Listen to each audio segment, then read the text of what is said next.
Hey guys, it's Bao with JohnyTechReview and I hope you guys are doing well.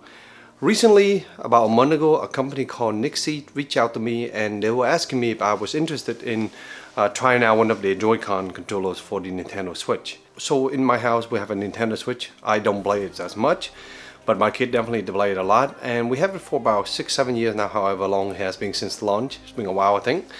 And we use, first of all, started out with the OEM controllers. Of course, those Joy-Con has drift. We have sent it back. And we also bought third-party controllers, and now I saw this offer, so I was like, okay, let me try it out. How good can the third-party market be? And I would say Nintendo Switch had to start taking some note and had to make some improvement for the future. So this is the NYXI Hyperion 2. There is a first Hyperion version, which I did not use. So this is my first forte into this company. It has some interesting features. Right off the back, it's compatible with your Nintendo Switch, and it has no USB-C charging. You just dock it right in and it charges natively. It has a built-in RGB, so you can change the different colors. The controller seems to last pretty long, just like the original. This has 550 milliamps, so it's pretty big size. And then of course it has a detachable plate, and then finally the other part is you can customize the rumble pad, everything through the app, or you can do it on the device itself. And then actually one more little piece of information, it has a toggle button that you can use to set up toggle button for specific keys, or you can reset it, do macro, those type of thing. Okay, so let's look at the controller themselves. This is what they look like. They do come in a nice plastic carrying case like this, if you want to do that, but of course it doesn't fit your Nintendo Switch, so when you dock them, of course you can't use them. But this is what they look like. Right now both of them has the RGB on, as you can see.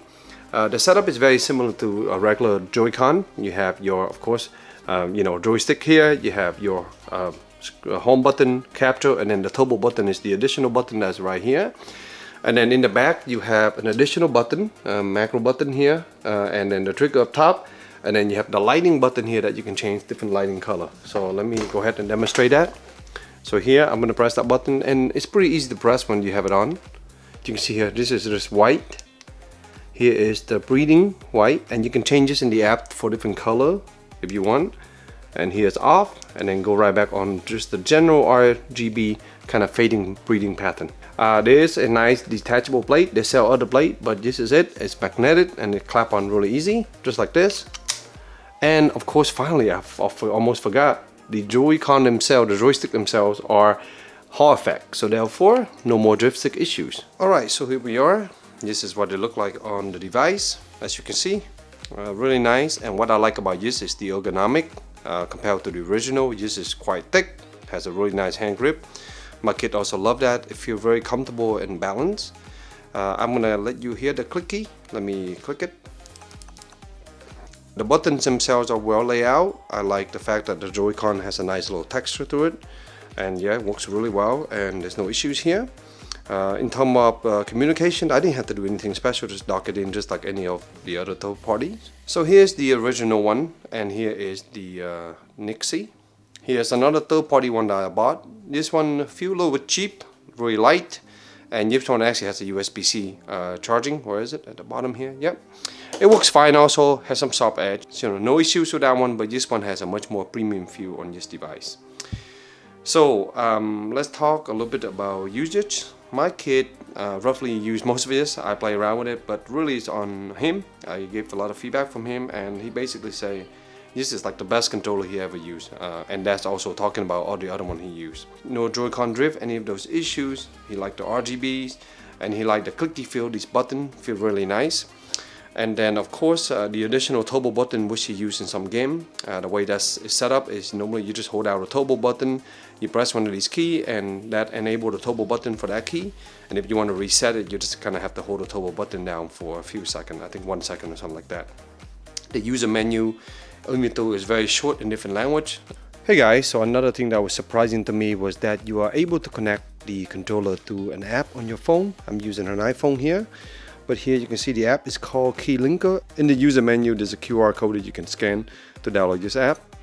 But let's go down, and right now it's connected to already to a left controller, but let me back out for a second here. It will show up like this, and you can see the left and right controller, and you can just pick it. So I'm going to go ahead and do a right controller this time. And here you can see, you can click into the controller here, and here are the functionality. You can remap the keys, as you can see. You can go to the joystick and make adjustment on fine-tuning the joystick. Then here under motor, you can adjust the vibration motor. And there's also the turbo function. If you want to enable turbo, you can also do manual. You can do setting here. There's the LED RGB themselves. You can change to different mode, light or breathing, how bright it is, what color, etc. So here under the other option, there's also an option here to change some kind of no active standby, so it go off. So right now the device is on small, and it doesn't tell you what the timing is, but that's kind of where we are. So in my experience, this controller is really nice. We spent about roughly 3 weeks on it, and I haven't really found any issues with it. I've been trying hard to find some issues, but I haven't. I like the button. They're very clicky. You can hear them, and they feel really nice. The ergonomic on this is perfect, and for my hand, it fits pretty well, and for my kid hand, he also really enjoy it. The RGB is a nice touch, and of course, I like that you can turn it off. The 550 milliamp battery, it's quite good, and using this in general lasts for a while. And since it's paired with my Nintendo Switch, the typical usage, I don't really notice any major battery degradation from my perspective. So one other thing that I noticed also is just these nice little texture corner, so that it feel really nice on the hand and grip really well. And from the user perspective, there was no issues with lag, delays, or anything like that when directly connected. My kid also separate them and play in the car sometime, and that also worked well, just like any of the other device. So honestly, I couldn't really find any issues with these controllers. So at the time I just reviewed around mid-May 2025, this controller is about $80 retail. So from my experience, that's roughly another 20 bucks on top of the typical $60-65 for the Nintendo Switch Joy-Con, right? If I was buying them today, I would never buy the OEM Joy-Con. Other than the fact that you like them to be really thin, or you have issues with Joy-Con drift, which I think they're fixed now. But honestly, this is a much better product. Nice ergonomic, good battery life, and additional RGBs, and of course customization with the turbo button, and then also within the app. So yeah, compared to my experience with the previous third-party controller, this is actually my first really nice premium feel one. And if you guys have any question, feel free to leave it in the comment box down below. Please like the video as it will help me, and subscribe for more future content. Thank you.